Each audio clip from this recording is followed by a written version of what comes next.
આપણે બધાએ એકવાર જોરદાર જય ઘોષ કરીએ, ભારત માતા કી જય। આજે ખૂબ વિશાળ સંખ્યામાં આમ આદમી પાર્ટી દ્વારા આયોજિત આ કાર્યક્રમમાં ઉપસ્થિત દૂર દૂરના તાલુકાઓ, ગામડાઓ, વિસ્તારોમાંથી પધારેલા આપ સૌ ક્રાંતિકારી યોદ્ધાઓને હું નમસ્કાર કરું છું, સૌનું હું સ્વાગત કરું છું। મંચ ઉપર ઉપસ્થિત આપણા સૌના લોકપ્રિય નેતા માનનીય ચૈતરભાઈ વસાવા, માનનીય મનોજભાઈ સોરઠિયા અને અમારા આમ આદમી પાર્ટી ગુજરાતના પ્રભારી માનની ગોપાલ રાય સાહેબનો પણ હું વિશેષ આભાર વ્યક્ત કરું છું। દોસ્તો, ગુજરાતીમાં એક કહેવત છે કે મન હોય તો માળવે જવાય। આ બધાએ સાંભળેલું છે। આ કહેવત એવું કહેવા માંગે છે કે ભાઈ તમે કોઈ સંકલ્પ લ્યો, તમે ધારો, તમે નિર્ણય કરો તો દુનિયામાં કશું જ અશક્ય નથી, બધું જ તમે કરી શકો એમ છો। આ મન હોય તો માળવે જવાય એ કહેવત ભાજપને અને આમ આદમી પાર્ટી બેયને લાગુ પડે છે। ભાજપની 30 વર્ષથી સરકાર છે, એનું મન હોત તો સારા રોડ બની શક્યા હોત, એનું મન હોત તો સારી શાળા બની શકી હોત, એનું મન હોત તો સારા દવાખાના બની શક્યા હોત, એનું મન હોત તો ગુજરાતના સામાન્ય માણસે સરકારી ઓફિસમાં ધક્કા ન ખાવા પડે એવી વ્યવસ્થા પેદા કરી શકાય હોત, પણ એનું મન નથી એટલે ગુજરાતમાં સુવિધા થતી નથી। આ વાત અત્યારે સાબિત થઈ છે અને આપણને પણ આ લાગુ પડે છે કે એનું મન નથી તો અહીંયા બેઠેલા બધાનું મન છે સરકાર બનાવવાનું।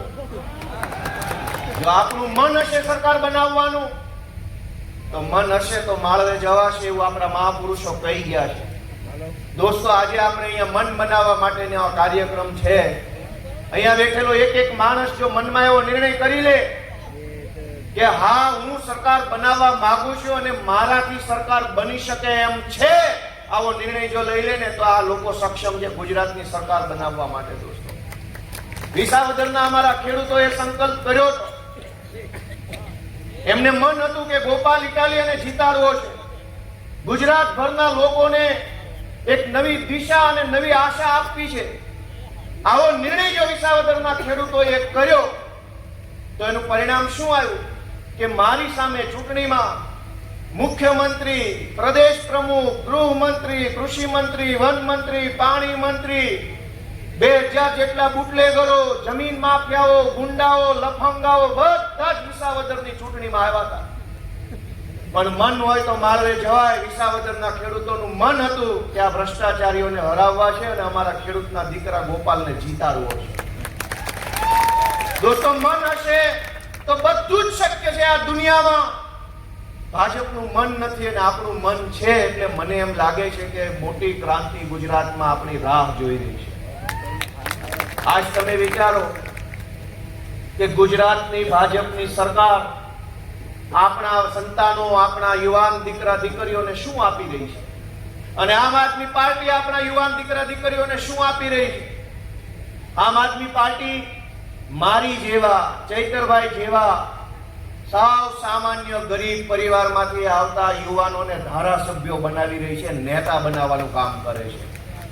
અમે, તમે અને અમે બધાય વિચારીએ કે જો આમ આદમી પાર્ટી ન હોત તો ગોપાલભાઈ શું હોત, ચૈતરભાઈ શું હોત, પ્રવીણ રામ શું હોત, રાજુભાઈ કરપડા શું હોત?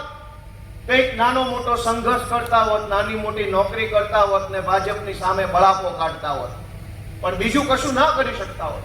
શું કામ કે અરવિંદ કેજરીવાલે આમ આદમી પાર્ટી નામનું પ્લેટફોર્મ આપ્યું, ટેકો આપ્યો, સાથ આપ્યો, માર્ગદર્શન આપ્યું અને તમારા દીકરાઓને નેતૃત્વ કરવા માટેની મોટી તક આપી અને જે દીકરાઓ તમારા આશીર્વાદથી ચૂંટાઈને આજે વિધાનસભા ધણધણાવી નાખે એવી શક્તિ પેદા કરી છે।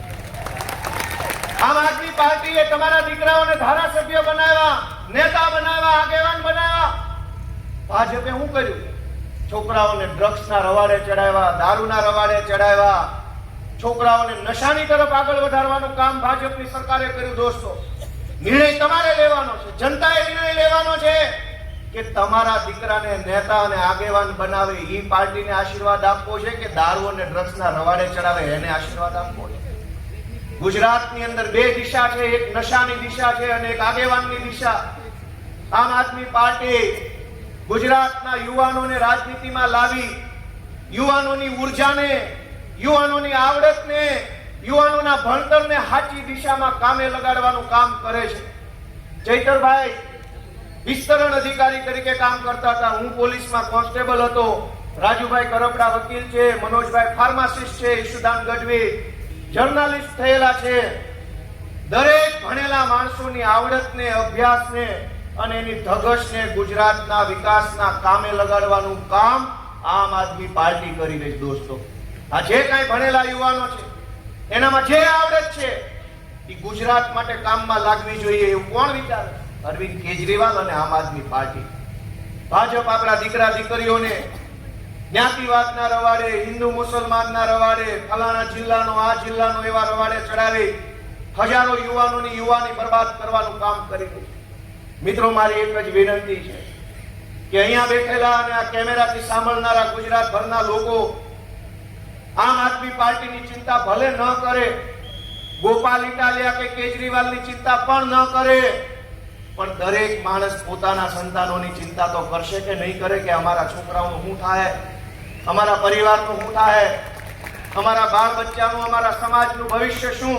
દરેક માણસ જો પોતાના પરિવાર અને બાળ બચ્ચાની ચિંતા કરે ને તો પણ એને ખબર પડી જાય કે હાવણો મારવાનો ટાઈમ આવી ગયો છે, આપણા બાળ બચ્ચાનું ભવિષ્ય ધૂંધળું છે અને ચોખ્ખું સાફ કરવાની જરૂર છે. દોસ્તો મિત્રો, અમે બધા સંઘર્ષ કરીએ છીએ, પણ અમને બધાને જેલમાં પૂરવામાં આવે છે.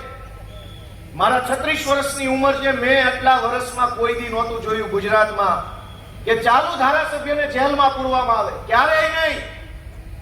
મેં મારા જીવનમાં, આ ટૂંકા જીવનમાં 36 વર્ષમાં પહેલી વાર જોયું કે ચાલુ ધારાસભ્ય ચૈતરભાઈ વસાવાને જેલમાં પૂરવામાં આવ્યા. આરોપ શું હતો એમના ઉપર?